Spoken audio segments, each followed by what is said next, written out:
ബുധനാഴ്ച, അതായത് 4-ാം തീയതി രാവിലെ ഇവിടുന്ന് 6 മണിക്ക് പോയതാണ്. അപ്പോൾ രാവിലെ ഇവിടെ വീട്ടിൽ കാണാണ്ടായപ്പോൾ ഞാൻ വിളിച്ചപ്പോഴാണ് അറിയണത്.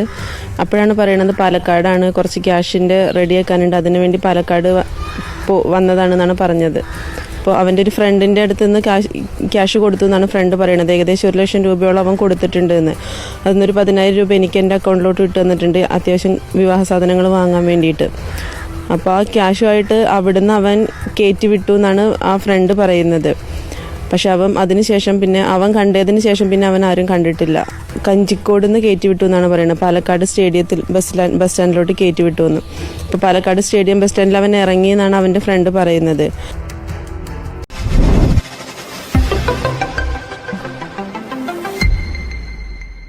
മലപ്പുറം പള്ളിപ്പുറം സ്വദേശിയായ വിഷ്ണുജിത്തിനെ കാണാതായിട്ട് ഇന്നേക്ക് 4 ദിവസം പിന്നിടുകയാണ്. ഇന്നാണ് വിഷ്ണുജിത്തിന്റെ കല്യാണം നിശ്ചയിച്ചിരുന്നത്. 8 വർഷമായി വിഷ്ണുജിത്ത് സ്നേഹിച്ചിരുന്ന പെൺകുട്ടിയുമായിട്ടാണ് വിഷ്ണുജിത്തിന്റെ കല്യാണം ഇന്ന് നിശ്ചയിച്ചിരുന്നത്. ആ സമയത്താണ് വിഷ്ണുജിത്ത് ഇപ്പോഴും കാണാമറയത്ത്, അല്ലെങ്കിൽ വിഷ്ണുജിത്തിനെ കാണാതായിട്ട് 4 ദിവസം പിന്നിടുന്നത്. വിഷ്ണുജിത്തിന് സാമ്പത്തികമായിട്ടുള്ള ചില പ്രശ്നങ്ങൾ ഉണ്ടായിരുന്നു എന്നതൊഴിച്ചാൽ ബാക്കിയുള്ള പ്രശ്നങ്ങളൊന്നും ഉണ്ടായിരുന്നില്ല. സാമ്പത്തികമായി വലിയ ബുദ്ധിമുട്ടുകളൊന്നും ഇല്ലാത്തൊരു വ്യക്തി കൂടിയാണ് വിഷ്ണുജിത്ത്. കല്യാണാവശ്യത്തിനായി പണം സ്വരൂപിക്കാനാണ് വിഷ്ണുജിത്ത് ഇക്കഴിഞ്ഞ 4-ാം തീയതി പാലക്കാട്ടേക്ക് പോകുന്നത്. പാലക്കാട്ടെ കഞ്ചിക്കോട്ടേക്കാണ് വിഷ്ണുജിത്ത് പോയത്. ഇവിടെ ഒരു ഐസ്ക്രീം കമ്പനിയിൽ ജോലി ചെയ്യുകയായിരുന്നു വിഷ്ണുജിത്ത്. അവിടെ നിന്ന് കുറച്ച് പണം ലഭിക്കാനുണ്ട് എന്ന് പറഞ്ഞുകൊണ്ടാണ് വിഷ്ണുജിത്ത് പാലക്കാട്ടേക്ക് ഈ മാസം 4-ാം തീയതി പോകുന്നത്.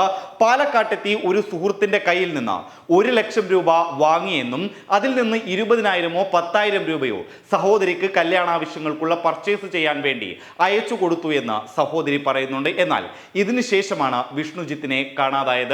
ഈ സഹോദരിയെ ബന്ധപ്പെട്ടതിന് ശേഷം, അതായത് വിഷ്ണുജിത്ത് പാലക്കാട് പോയതിനു ശേഷം സഹോദരി ഫോൺ വിളിച്ചിരുന്നു.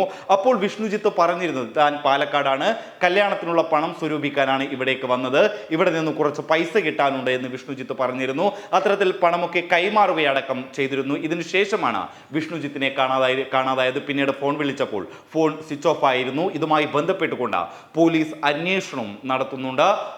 വിഷ്ണുജിത്തിന്റെ ഫോണിലെ അവസാനം ലൊക്കേഷൻ കാണിച്ചിരിക്കുന്നത് പാലക്കാട്ടെ കഞ്ചിക്കോട്ടാണ്. പാലക്കാട് വിഷ്ണുജിത്ത് എത്തിയതായി വിഷ്ണുജിത്തിന്റെ സുഹൃത്തും പറയുന്നുണ്ട്. തൻ്റെ കയ്യിൽ നിന്ന് 1 ലക്ഷം രൂപ വാങ്ങി വിഷ്ണുജിത്ത് മടങ്ങിയതായും സുഹൃത്തും പറയുന്നുണ്ട്. പിന്നെ എവിടെയാണ് വിഷ്ണുജിത്ത് പോയത്, വിഷ്ണുജിത്തിന്റെ തിരോധാനത്തിൽ എന്താണ് സംഭവിച്ചത് എന്നതടക്കമുള്ള കാര്യങ്ങളാണ് പോലീസ് ഇപ്പോൾ പരിശോധിക്കുന്നത്.